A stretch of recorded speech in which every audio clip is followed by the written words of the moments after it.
Mars 2007, la guerre des consoles de 7ème génération va débuter sur le continent européen avec l'arrivée de la PS3. Face à elle, une Xbox 360 installée depuis un an et qui colonise progressivement les foyers tout en démontrant le plein potentiel de la HD avec des titres phares comme Gears of War. Et Sony doit répliquer avec une machine coûtant près de 250 € de plus que celle de Microsoft. Et pour répliquer correctement, il faut proposer des jeux exceptionnels. Ben oui, sinon ça marche pas, hein. Les mecs ils achètent pas, c'est aussi simple que ça. Et c'est dans ce contexte un peu tendu que Resistance Fall of Man est lancé, FPS exclusif de la console, chargé de défendre le line-up, surtout en l'absence de Killzone 2, l'un des titres les plus attendus des joueurs, ce dernier étant encore embourbé dans des problèmes techniques en raison d'une démo pipotée avec du pré-rendu à l'E3 et une équipe de développement en sueur qui essaye de rapprocher le fantasme de la réalité. Oui, et en même temps, un Call of Duty 3, mais anecdotique de chez anecdotique tellement il est mou du genou celui-là. Bref, une sacrée pression pour un titre de lancement, surtout pour les mecs d'Insomniac Games, qui portent sur leurs épaules non seulement le lancement de la PS3, mais surtout le premier contact entre les joueurs et la machine de Sony. Alors Insomniac Games, vite fait, hein, on fait un petit rappel, tout le monde connaît. Ils sont derrière les très populaires Spider-Man 1 et 2 qui sont sortis sur PS4 et PS5, ainsi que le titre de lancement Ratchet & Clank. C'est un studio qui est habitué au succès, et ça depuis la PS1, avec Spyro le Dragon, donc la trilogie qui eut un énorme succès à l'époque, et sur PS2, la saga Ratchet & Clank. Mais passer d'un univers cartoonesque tout mignon à des fusillades brutales avec du sang d'alien qui vous gicle à la figure,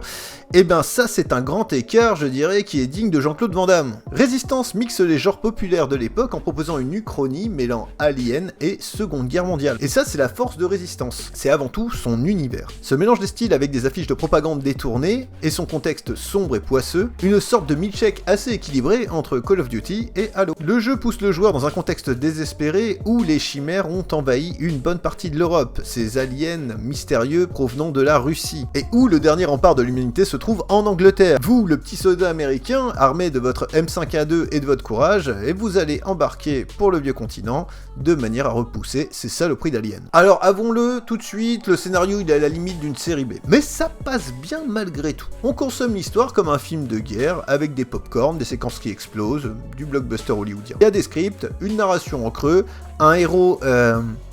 Comment vous dire, le héros Nathan Hale, il est... insipide, et des niveaux qui s'enchaînent avec une belle diversité de situations. La campagne de Résistance alterne les styles, même si elle reste dans du classique, que ce soit des assauts en groupe contre l'ennemi, ou des séquences d'infiltration avec en option la sempiternelle session de sniping. On retiendra surtout du titre ces combats avec des boss titanesques. Le tout dans une Angleterre alternative, dévastée à la limite du point de rupture. Des petites idées intéressantes par-ci par-là, comme la possibilité de sauver des alliés qui accompagneront le joueur pour le reste de la mission, ou l'intelligence artificielle cherchant à débusquer le joueur et l'obligeant à une mobilité permanente. Résistance propose une petite dimension tactique, rien de révolutionnaire certes, mais efficace. Et malgré tout, il est difficile de pas penser à Halo à certains moments, surtout lors des phases dans le véhicule. La campagne est honnête et on passe un bon moment sur ce Résistance. Insomniac a fait le boulot de son mieux, pour un premier FPS, franchement, c'est pas mal. La PS3 est quand même la première console réellement connectée de Sony. Et venez pas me parler du online moisi de la PS2 là, sinon je vous balance des Dreamcast à la gueule. Et Sony se doit de contre-attaquer contre Microsoft sur le service online et le rend gratuit. Oui, alors Sony et gratuité, c'est quelque chose qui nous fait comprendre qu'on parle d'un temps très lointain. Et en bon FPS, Resistance se doit de proposer du multijoueur. Et là, il va surprendre plus d'un en proposant et en surpassant ce qui existe à l'époque, avec 40 joueurs. Les serveurs sont stables et attirent une vraie communauté qui va se construire autour du jeu pendant quelques mois. Et du côté local, Insomniac a été plus que généreux. La coop est faisable à 2 en split screen, et vous avez une possibilité de jouer en local avec vos potes à la maison, à 4 sur la même télévision. Bref, une base solide pour un lancement, permettant de crash test au passage les infrastructures de Sony. Alors c'est bien beau tout ça ma bonne dame, mais pour 800 balles, j'ai mieux que la 360 ou pas? Passons l'anecdote du downgrade de 1080p à 720p, car Sony a décidé au dernier moment de changer des éléments de la console au niveau hardware. Le soft tourne à 30 fps comme c'était un peu la règle à l'époque, sans trop laguer, franchement c'est propre. Et sur télé HD, ça passe bien en 2007. Le problème, c'est qu'en 2007, on n'est pas nombreux à avoir une télé HD, et ceux qui ont une cathodique, bonjour la bouillie de pixels. Quant à la direction artistique, comme vous pouvez le voir, elle est marquée par son époque. Vous savez, c'est l'époque où la couleur, elle a disparu. Ton gris, lumière blafarde, filtre terne, l'ambiance est lugubre, voire dépressive, mais bon...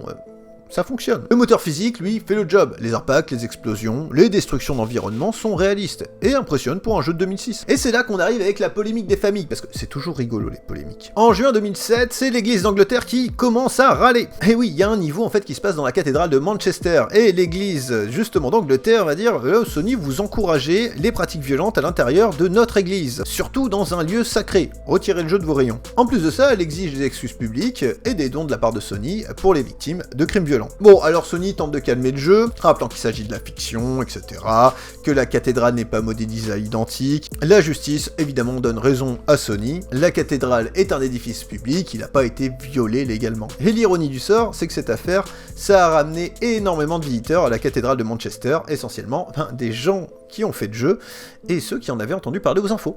Comme quoi...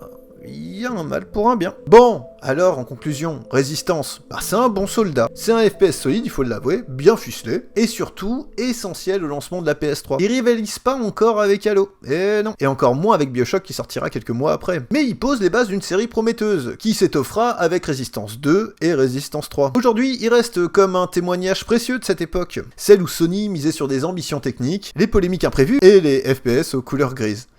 Très grise. Et si vous aimez l'univers de Résistance, sachez qu'il existe un roman officiel sorti en 2009, et il existe également une mini-série de comics publiée par Wildstorm, qui retrace les premières heures de l'invasion.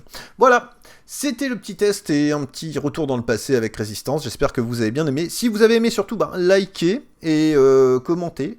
Je suis content, je suis à plus de 200 abonnés, pour certains ça veut dire pas grand chose, moi c'est super, en tant que petite chaîne je suis vraiment content, j'espère que cette vidéo vous aura plu, et à très bientôt, salut!